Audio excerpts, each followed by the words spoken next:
السلام علیکم ورحمۃ اللہ تعالی وبرکاتہ۔ میں گلشیر رضا مصباحی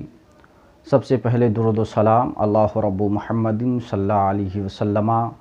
نحن عباد محمد صلی اللہ علیہ وسلم۔ حضرات، قرآن عظیم برہان رشید کا اگر آپ مطالعہ کریں گے گہرائی اور گہرائی کے ساتھ تو قرآن میں بے شمار حکمتیں، بے شمار نصیحتیں اور پچھلی امتوں کے قصے اور کہانیاں اور امثال اور دیگر حکایات موجود ہیں۔ یہ سب اس لیے بیان کیے گئے ہیں تاکہ مرد مومن اور امت محمدیہ اس سے سبق لے اور نصیحت سیکھے۔ فاعتبروا یا اولی الابصار، کئی جگہ اللہ نے قرآن عظیم میں ارشاد فرمایا ہے۔ تو یہ ساری چیزیں اس لیے بیان کی جاتی ہیں تاکہ مومن کامل اس سے نصیحت لے۔ انہی آیات کریمہ میں سے ایک آیت ہے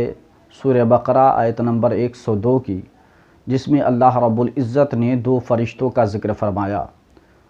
حضرت ہاروت اور حضرت ماروت۔ ان دونوں کا ذکر فرمایا اور ان دونوں کے تعلق سے بے شمار قصے اور کہانیاں موجود ہیں۔ حضرت سلیمان علیہ السلام بیٹے ہیں حضرت داؤد علیہ السلام کے، اور حضرت داؤد کو اللہ نے نبوت بھی عطا فرمائی اور ساتھ میں بادشاہت بھی عطا فرمائی۔ تو اسی طریقے پر وہ چیزیں حضرت سلیمان کو اللہ نے نبوت بھی عطا فرمائی اور ملک عظیم کا بادشاہ بھی بنایا۔ انہی کی دور حکومت میں بنی اسرائیل قوم جادو اور سحر میں سیکھنے میں مصروف ہو گئی۔ تو حضرت سلیمان علیہ السلام کو جب خبر ملی تو آپ نے ان سب کی کتابوں کو اکٹھا کروایا، جادو اور سحر کی کتابوں کو اکٹھا کروایا، اور اکٹھا کروانے کے بعد آپ جس تخت پہ بیٹھتے تھے اسی تخت کے نیچے گڑھا کھود کر آپ نے اس میں دفن فرما دیا۔ جب تک حضرت سلیمان علیہ السلام زندہ تھے، باحیات تھے، بقید حیات تھے، تب تک تو کسی کی جرأت نہیں ہوئی کہ وہ کتاب دوبارہ حاصل کر لے۔ لیکن جیسے ہی حضرت سلیمان علیہ السلام کا انتقال ہوا تو پھر شیطان نے ان سبوں کو ورغلایا، اور وہ شیطان انسان کے روپ میں جا کر اس نے تخت کے نیچے سے وہ ساری کتابیں جادو اور سحر کی نکالی اور لوگوں میں یہ پھیلانا شروع کر دیا، لوگوں کو گمراہ کرنا شروع کر دیا کہ دیکھو یہ وہی کتابیں ہیں جس کو پڑھ کر حضرت سلیمان علیہ السلام تم پر حکومت کیا کرتے تھے، معاذ اللہ۔ تو پھر یہ سارے لوگ سیکھنے لگ گئے اور سارے لوگ جادو اور ٹونا میں مشہور ہونے لگے اور اسی میں مصروف رہنے لگے، جادو اور سحر ہی سیکھنے میں لگ گئے۔ تو ایسے جادو اور سحر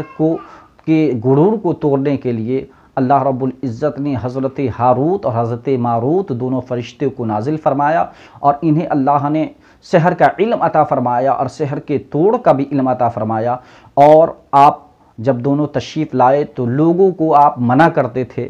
اور کہتے تھے کہ جادو اور سحر نہ سیکھا کرو، یہ بری چیز ہے، یہ کفر ہے، یہ اللہ رب العزت کے ساتھ یہ کفر ہے، یہ نافرمانی ہے، مت سیکھو۔ لیکن لوگ تب بھی آپ سے سیکھتے تھے۔ تو اللہ کے یہ دونوں فرشتے جو سیکھنے بضد ہو کر سیکھنے آتے تھے تو دونوں فرشتے کہا کرتے تھے کہ سنو، ہم تم لوگوں کے لیے آزمائش ہیں، لہٰذا یہ سحر جادو مجھ سے نہ سیکھا کرو، بلکہ اللہ کی عبادت و ریاضت میں اور اطاعت میں اور اس کی فرمانبرداری میں اپنی زندگی گزارو۔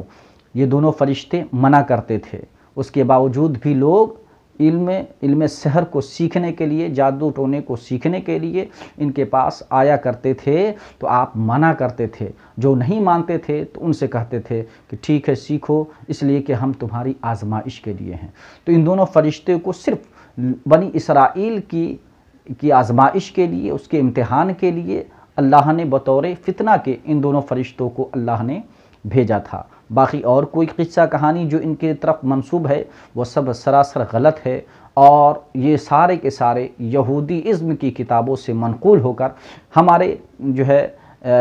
کتابوں میں آ گئی ہیں۔ تو ان کتابوں میں اگر اس طرح کی کوئی ایسی حکایت ہو، ایسی قصہ اور کہانیاں ہو جو حضرت ہاروت ماروت کے تعلق سے ہو تو وہ سارے کے سارے غلط ہیں، اس لیے کہ حضور اعلیٰ حضرت امام احمد رضا خان فاضل بریلوی علیہ رحمۃ و رضوان نے اپنی کتاب فتاوی رضویہ شریف میں شفا شریف کے حوالے سے نقل فرماتے ہیں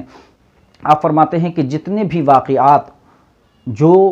حضرت ہاروت ماروت دو فرشتوں کے طرف منسوب ہیں وہ سارے واقعات غلط ہیں۔ ائمہ کرام نے اس کی شدید مخالفت کی ہے، سخت لہجے میں اس سے انکار کیا ہے، اور آپ نے فرمایا ہے کہ اگر آپ اس کی تفصیل دیکھنا چاہتے ہیں تو شفا شریف اور ان کی شروحات میں آپ دیکھ سکتے ہیں، وہاں موجود ہے۔ تو حضرت ہاروت ماروت کا جو بھی واقعہ عوام الناس میں مشہور ہے وہ سب غلط ہے۔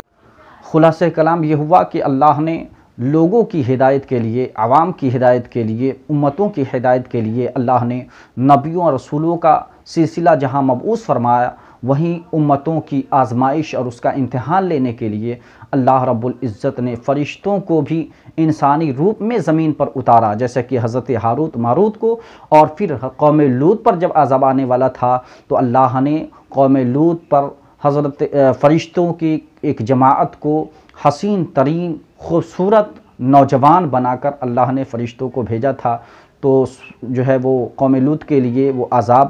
کا باعث بنے۔